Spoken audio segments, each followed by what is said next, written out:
Fala, sardinhada, beleza? Tranquilo? Como que vocês estão? Fazendo mais um vídeo pro canal. Nesse vídeo a gente vai falar do CPTS, fundo aí, um fundo trader da Capitani, né? Trader porque ele faz bastante giro, e a gente vai ver um pouquinho dos dados dele do relatório. Lembrando que conteúdo não é recomendação de compra nem de venda, sejam responsáveis aí pelas escolhas e decisões de vocês. O objetivo do vídeo é educacional, onde eu pego o relatório mensal do fundo, que é público, e eu comento numa visão de cotista. Eu tenho esse fundo, tá?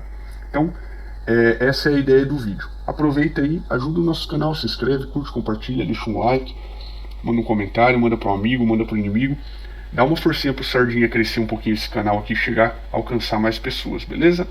Vamos pro vídeo. Falando então rapidamente, CPTS, uma parcela de 2,63 da minha carteira, não é uma parcela grande, e na questão de segmento ele está alocado ali no recebíveis com 55,8, tá? É o total da minha parte de recebíveis. Apesar que esse fundo está errado aqui, né? Ele deveria estar nesse roxinho aqui, que é fundo Trader, FII e CRI.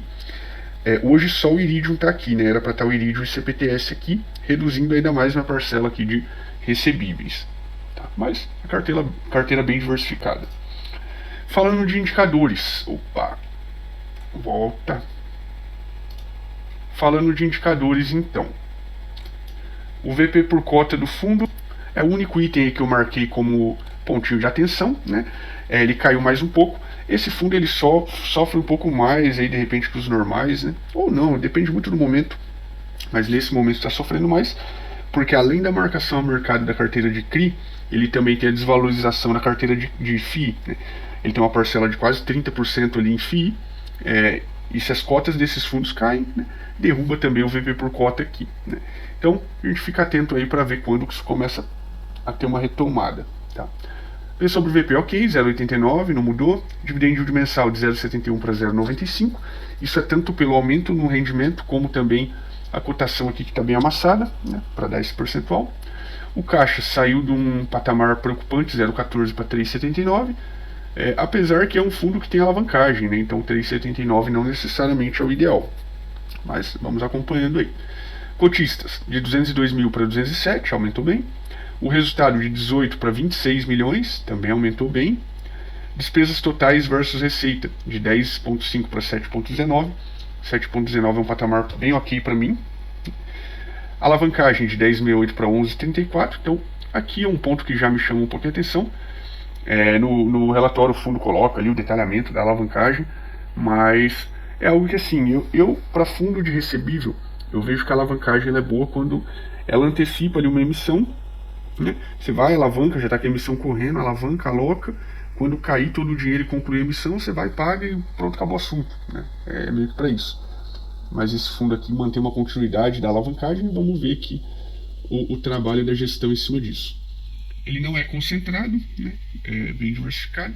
Taxa média subiu um pouquinho, de 6,5 para 6,58. E fiz com o CPTS no portfólio de 34 para 37. Aqui, mais uma vez, eu vou dar uma puxadinha de orelha aí. Eu fiz um outro vídeo falando que eu vendi MXRF, comprei esse fundo.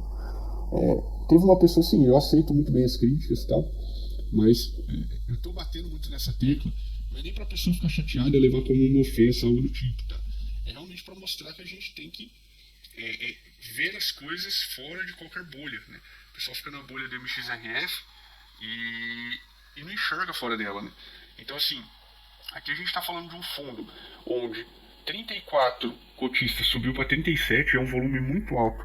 Ainda teve aumento de outros FIIs comprando o CPTS. Será que toda essa galera de FIIs que estão comprados no CPTS aqui não veem isso como oportunidade, né, assim como eu vi, a ponto de vender no XRF para comprar CPTS? Então, assim, a gente tem que ver as coisas fora de qualquer bolha. Quanto a indicadores, nada preocupante.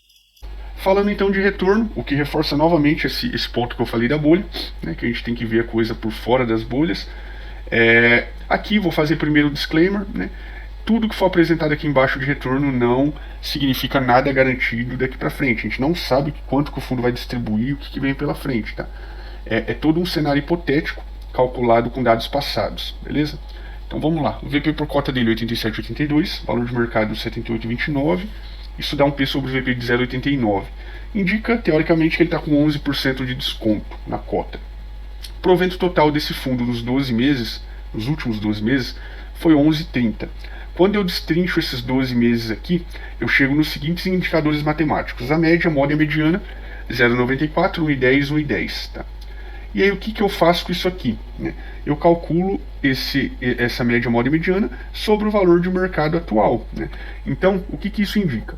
Quem está comprando nessa faixa de preço aqui agora, se o fundo repetir o que ele fez nos últimos 12 meses e entregar mais ou menos isso aqui, né, a pessoa está comprando 1,20 mensal sobre a média, 1,41 sobre a moda, 1,41 sobre a mediana. Anualizado, 14,43 sobre a média, 16,80 sobre a moda, 16,80 sobre a mediana. Então isso aqui é um baita de um retorno mensal e anual, tá? Principalmente por se tratar de um fundo high grade, tá? Que ele está totalmente focado ali em operações seguras, em operações high grade, tá? E além disso, um potencial de upside de 12,17. O que significa? Quem está comprando nessa faixa de preço, se o fundo voltar aqui para o valor do VP por cota, 87,82, a pessoa vai ter uma valorização de 12,17. Significa que isso vai voltar para cá? Não, ninguém sabe. Né? Mas se voltar, a pessoa vai ter a valorização de 12%. Beleza?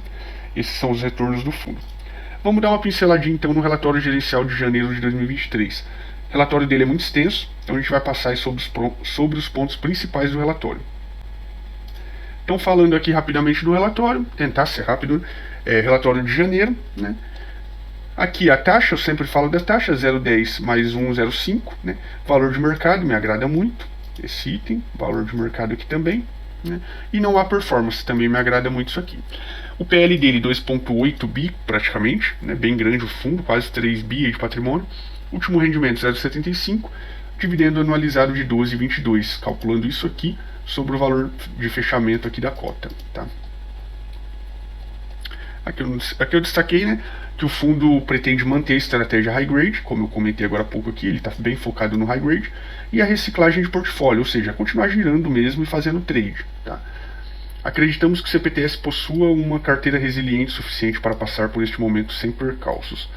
Então, o fundo está bem confiante aí com a carteira deles. Aqui ele fala um pouquinho das movimentações do período. Compraram 530 milhões em CRI, a uma taxa média de IPCA mais 6,30, e venderam 633 milhões em CRI, a uma taxa média de IPCA mais 6,29. Tá? Então venderam numa taxa aqui e compraram numa taxa um pouquinho maior.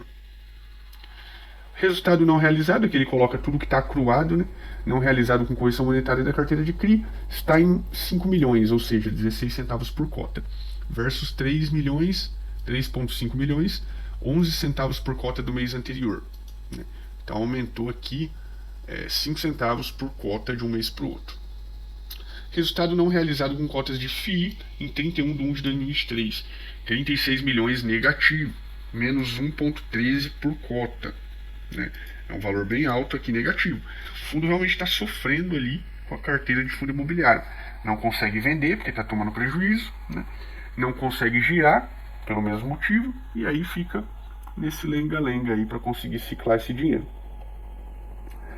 Alocação do fundo, ativos da carteira, 70% em CRIs, 26,5% em FIIs e 3,4% em caixa. Como eu disse, quase 30% aqui em FII é muita coisa. O fundo está com 327 milhões em compromissadas, aqui é a dívida, né, a alavancagem, 11,6% do PL. Essa alavancagem tem um custo de CDI mais 0,73.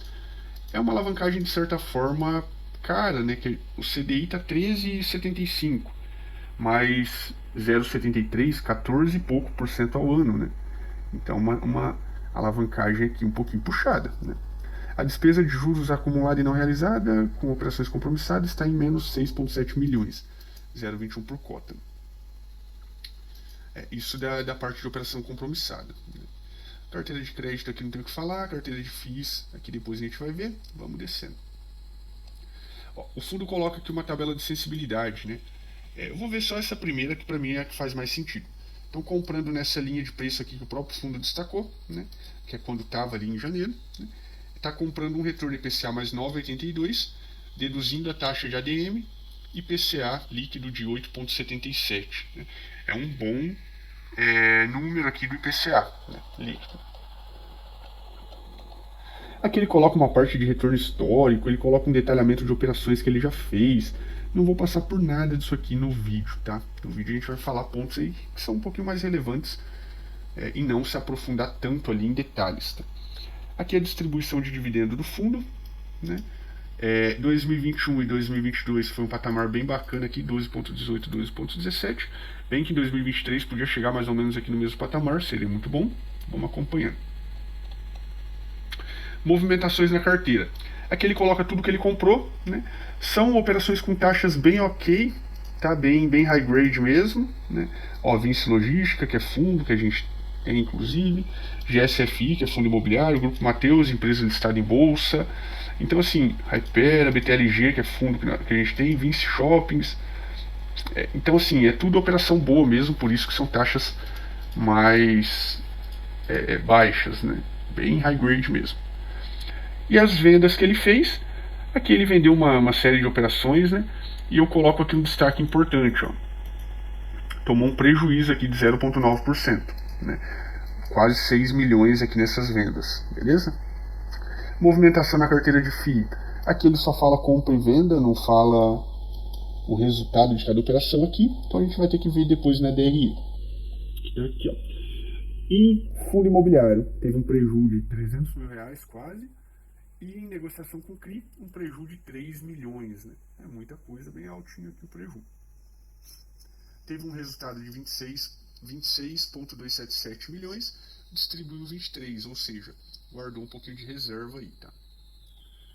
Aqui ele coloca a composição do resultado dele, basicamente é CRI, resultado de CRI, resultado e rendimento de fundo imobiliário, né?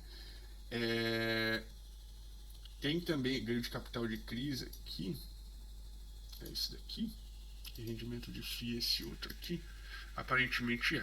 Então teve ganho de capital, teve prejuízo ali, né? Não consegui entender bem agora essa parte aqui não. Mas enfim, a gente pode ver aqui, ó, que ele não tá o cinzinha mesmo, ó. Ele realizou aqui em setembro, outubro, novembro, dezembro e janeiro já não tem mais nada, né? Que é o ganho de capital com FII. A alocação do fundo, então ele está em 26,5 com FII, é um valor que eu considero bem alto, né? Aqui ele coloca as operações do fundo aqui na direita, né? As taxas médias da carteira, aquisição IPCA mais 6,58, CDI mais 4,01, a do CDI aqui está muito boa essa taxa. A carteira de crédito deles, um resumo, né? Eles colocam aqui normalmente totalizado por segmento, e na sequência eles abrem segmento por segmento aqui, mostrando o detalhamento de cada operação, tá? É legal esse formato deles, né? É diferente de boa parte dos fundos que coloca a listagem lá, boa e acabou. E tem dados a mais aqui que a gente não vê em todos os fundos aí do mercado, né? Spread que eles colocam e tal. Ó, aqui eles detalham por cada segmento, eu não vou passar por isso aqui no vídeo. A carteira de FIIs deles, né? Confesso que é uma carteira que não me chama muita atenção, né? Não é aquela carteira que você fala, pô, tá bem montada, tal. Tem muita coisa aqui que eu não faço nem ideia do que seja, ó. XPIS, PNDL, BIS, VXXV, ó. Tem muita coisa que eu não faço nem ideia do que seja, né? Tem aquela carteira que assim, certamente é focada em ganho de capital, pô, caiu, vamos entrar, pô, pega e entra, né? E aqui é algo que é bacana da Capitânia, eles colocam essa tabelinha aqui, mostrando quanto que eles têm em cada fundo que eles investem, né? Não é aqui só valores do CPTS, tá? Aqui é valores de todos os fundos da Capitânia. Então, por exemplo, aqui, ó, vamos pegar um aqui que ele tem EVBI. EVBI, ó, ele tem 1% do capital do ativo, tá no EVBI. Só que certamente tem outro fundo da Capitânia que tem bastante EVBI aqui, ó. Então, totaliza 66%. Por que ele coloca isso aqui? Por que eu acho que é legal? São casos aqui que a gente consegue ver que, se ele quiser, ele consegue liquidar o fundo facinho, né? Ó, vamos pegar esse fundo aqui, GERB. Tá? Nem conheço, não sei o que é. Capitânia detém 100% dele, ou seja, se amanhã ela quiser liquidar esse fundo, ela chama uma assembleia, pede a liquidação, aprova e liquida, né? Então, basicamente é isso. Começa a dar um sustinho aí em alguns gestores, né? Ó, um Game 11, ó, que é um fundo que eu já tive, 11%. Dá para chamar a assembleia aqui e fazer alguma coisa, né? Fundo bom que eu tenho, inclusive, é uma 11, 10% é Capitânia, e por aí vai, tá? Aqui ele mostra por segmento a carteira, por tipo de risco, não vou me apegar muito a isso. Ele fala aqui das compromissadas, dá um detalhamento aqui de cada operação, as concluídas e as operações em andamento. É realmente um volume alto aqui de operações, ó. Um volume bem grande de operações compromissadas. Ele coloca os vencimentos, coloca a taxa, por aí vai. E por fim, na verdade não é por fim, tem mais um quadro ali embaixo. Ele coloca um detalhamento de cada operação, né? Campinas Shopping, aqui, operação do CRI, Campinas Shopping Virgin. Então, operações boas, tá? Ainda assim, para quem é cotista ou tem interesse, é bom olhar uma a uma aqui e entender. E aí, por fim, agora sim é por fim, o fundo coloca um relatório aqui com todas as operações aqui por ativo que eles já giraram na carteira. Isso é legal porque eles colocam o período, colocam quanto que foi a TIR da operação, né?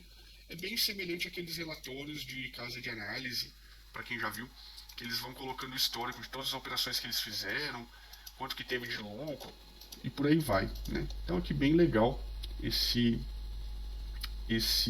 relatório. O grande problema é que ele vai ficando muito grande, né?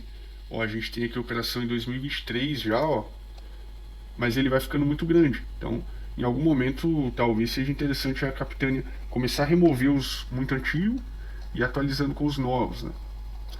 E é isso, pessoal, um pouquinho do CPTS. Espero que tenham gostado. Espero que eu tenha conseguido ajudar alguém aí em algo. Bons investimentos, forte abraço.